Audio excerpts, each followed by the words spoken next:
Have you ever wondered where the name Bluetooth came from? And why does it have that strange logo? And what does that even have to do with the Viking Age? That is exactly what I'm here to answer in this video. Okay, let me start by explaining what Bluetooth is and how it got its name. In 1996, many tech companies were working on a new technology called short-range radio links.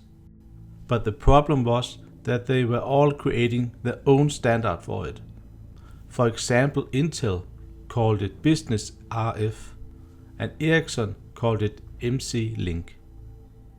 The companies realized they needed to work together and create a single short-range radio standard instead of having multiple competing standards.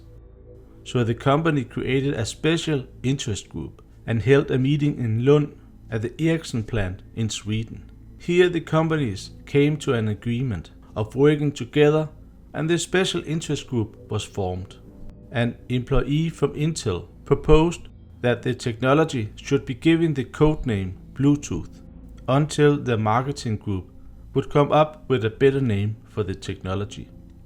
The history of the word Bluetooth has its roots in the Viking Age, and that is exactly from where the employee from Intel got his idea, by reading books about Vikings. The marketing group would eventually come up with a suggestion to call it PAN, which is short for Personal Area Network. But it was found too difficult to trademark, and therefore Bluetooth remained the name for the short-range radio link. And the name Bluetooth was officially adopted and trademarked in 1998.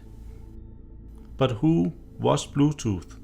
Bluetooth was the name, or actually nickname, of Harald Gormsson, who was a Danish king that lived in the Viking Age. There are many rumors and speculations why Harald was given the nickname Bluetooth.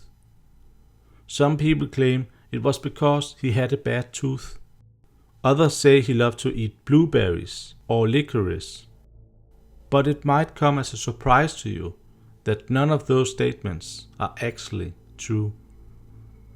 In fact, we do not know why Harald Gormsson or Harald Bluetooth got his nickname. But we have a few sources that mention him by that name.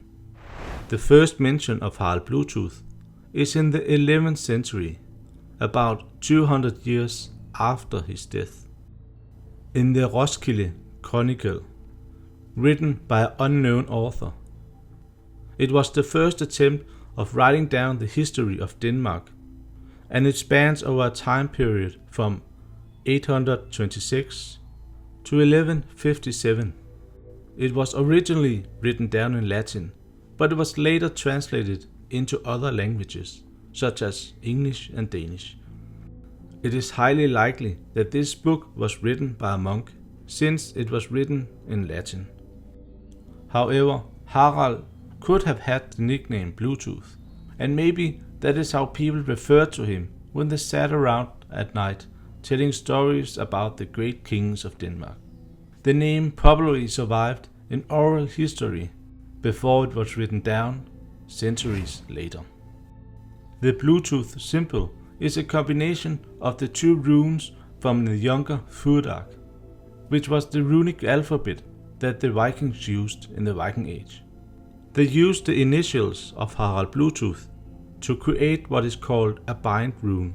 By merging the two initials together, the new rune consisted of the letter H, also called the Hagal rune, and the letter B, which is called the Bjarkan rune. Creating bind runes was something that was practiced in the Viking Age, but it was very rare.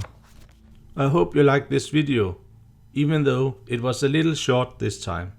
If you did, remember to give it a thumbs up and subscribe if you aren't already. See you next Sunday for another video. Thank you for watching.